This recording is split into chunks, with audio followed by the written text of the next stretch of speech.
दिने जड़े व्यक्ति चर्च को जाई फेरुथांती सेतेबेले जड़े बालक तांकु पचारिले, आपण कौन पई ख्रिस्टियान होइछंती?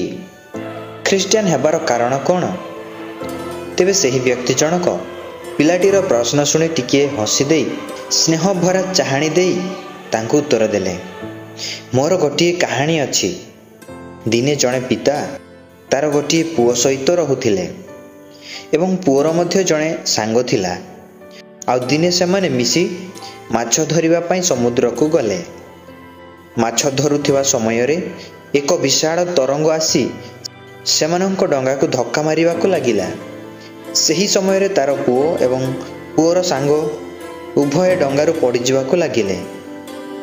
सेतेबेले पिलाटीर सांग विपरीत पार्श्व थिला। पुणी जदि पिता तार निज पुओ को बंचाइबा को जीवो तेबे तार सांग मृत्युवरण करिवो, किंतु जदि से तार सांग को बंचाइबा को जीवो तेबे तार निज पुओ को ही मृत्युवरण करिबा को पड़िवो।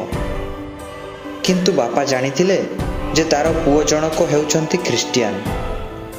सेथिबाई जदि तार पुओ मरी जाए तेबे से निश्चित स्वर्ग को जीवो, कारण से जीशु ख्रीष्ट को जाने एवं जीशु ख्रीष्ट ही पथ सत्य एवं जीवन।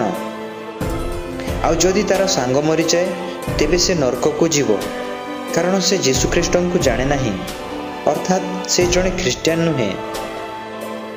शेष पिता बहुत साहस धरी निज पुओ बदल रे पुओर सांग को बंचाइला। यह ता पई बहुत कष्टकर निष्पत्ति थिला। सेतेबेले पिलाटी पचारिला, मो प्रश्न सहित एही कहानी कौन संपर्क रही? आपण मो प्रश्नर उत्तर देवा परिवर्ते कहानी कौन पई कहउछंती?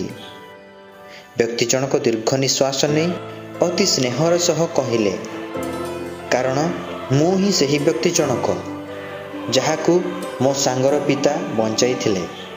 मते उद्धार करिबा पई निज स्नेहर पुओ को मरण हाथ रे छाड़ी देइथिले।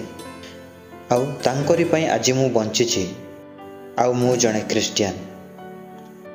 हाँ प्रिय बंधुगण, यही कहानीटी ठीक सही परि अटे जेमिति कि ईश्वर मध्य आमको परित्राण करिबा पई आमको उद्धार करिबा पई निज अद्वितीय पुत्रन को मरिबा को देले।